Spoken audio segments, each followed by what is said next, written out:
چودھری نثار کا جو مستقبل میں نون لیگ میں کوئی کردار ممکن ہے؟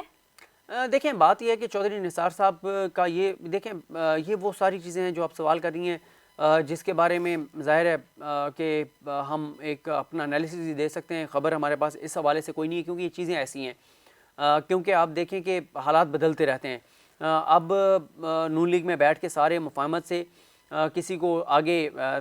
طے کر کے اور تقسیم کر لیں کہ وفاق کی سیاست فلاں فیملی کے ممبر کریں گے، صوبے کی سیاست فلاں کریں گے، تو وہ الگ بات ہے، ورنہ لڑائی ہوگی. اسی طرح چودھری نثار صاحب کا ابھی کچھ نہیں کہا جا سکتا، لیکن یہ خبر میں آپ کو ضرور دے دوں، دو خبریں میرے پاس ہیں.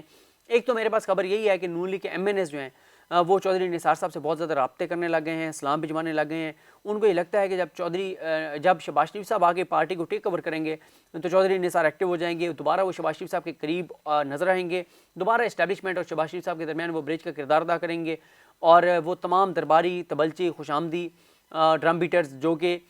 مریم صفدر صاحبہ کے کیمپ کے ہیں وہ سائڈ لائن ہو جائیں گے، اور چودھری صاحب کا راستہ صاف ہو جائے گا. اور چودھری نثار پہلے بھی یہ کہتے تھے کہ مجھے شہباز شریف کے ساتھ کام کرنے میں کوئی مسئلہ نہیں ہے، مجھے مسئلہ صرف مریم صفدر سے ہے، وہ بچی ہے، اسے پتہ نہیں ہے، اس کے قیادت میں میں کام نہیں کروں گا. تو اسی لیے اب یہ لگ رہا ہے کہ چودھری نثار ایکٹیو ہو جائیں گے، اس لیے نون لیگ کے لوگوں کو پیغامات بھجوا رہے ہیں. اور یہ بھی ذرائع کہتے ہیں کہ شہباز شریف صاحب کا چودھری نثار علی خان صاحب سے ٹیلی فونک رابطہ بھی ہوا ہے.